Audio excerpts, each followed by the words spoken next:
Para afastar qualquer narrativa fantasiosa ou subjetiva, a pesquisa do Dr. Parnia foi extremamente seletiva. Ele incluiu apenas pessoas que haviam sofrido ataques cardíacos e declaradas clinicamente mortas. The term near death is a very wide term which is very difficult to define, and therefore we decided to study a group of people who've objectively and scientifically reached the point of death.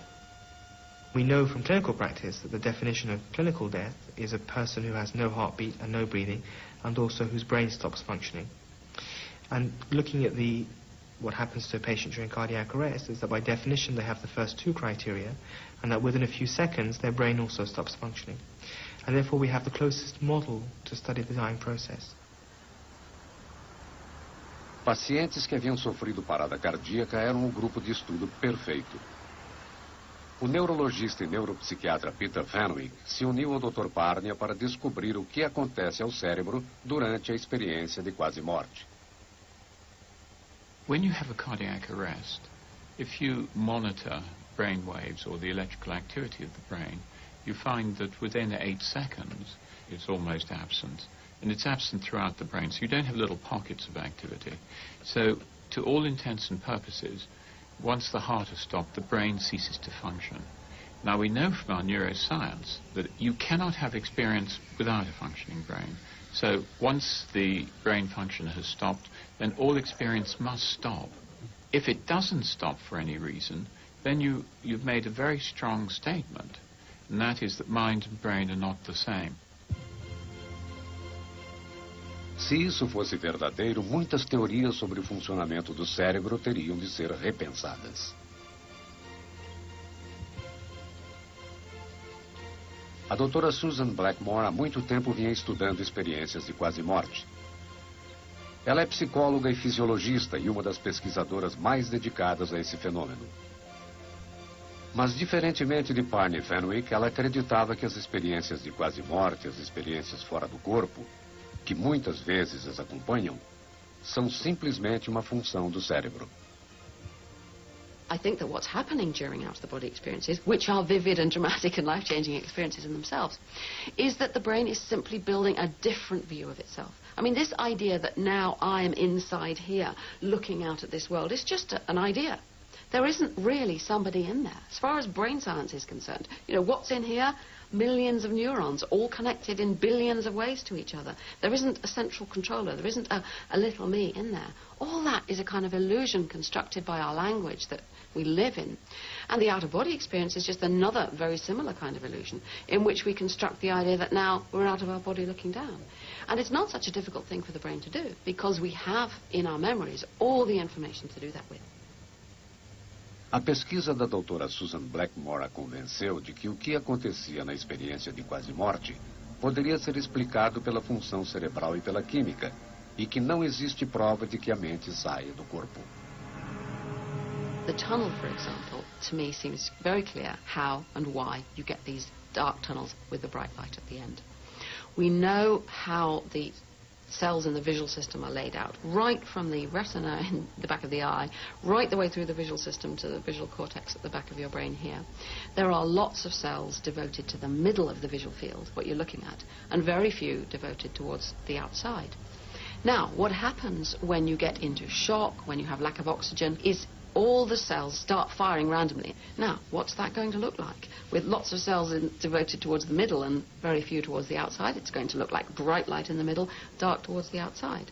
Now, you're nearly unconscious with your eyes shut, and this is all you can see, so it feels like going forwards through a tunnel into a bright light. Another thing that we understand pretty well is the emotional effects, because under stress and with shock and lack of oxygen, you'll get a massive flood of endorphins, the brain's own morphine-like chemicals, which has the effect of taking away pain, making you feel everything's absolutely fine and how it should be, giving you a very positive attitude towards everything, so that when all this stuff's coming up, oh, there's my body dying, well, that's fine. Wow, here's these amazing things, it's all fine. So the whole experience can be coloured by that particular chemical. A doutora Susan Blackmore acredita que a experiência de quase morte é um produto do cérebro. Então não pode acontecer quando o cérebro não está funcionando. Mas Sam Parney e Peter Fenwick não estão convencidos. Por meio de pesquisas com vítimas de parada cardíaca, eles estão tentando descobrir quando a experiência acontece. Ela acontece no momento em que se perde a consciência ou quando se volta à consciência. Ou algo impensável, que a experiência de quase morte acontece quando o cérebro não está mais funcionando.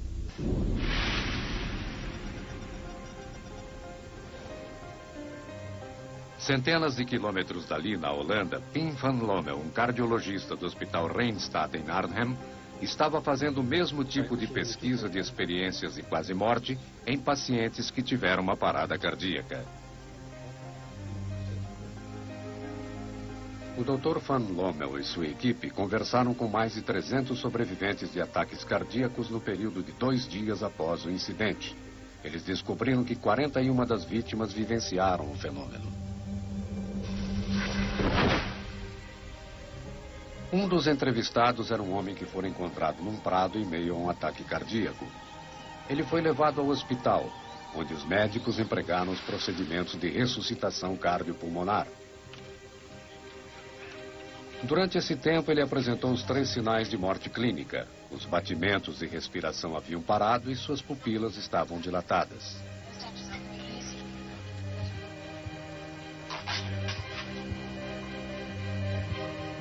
Shocking!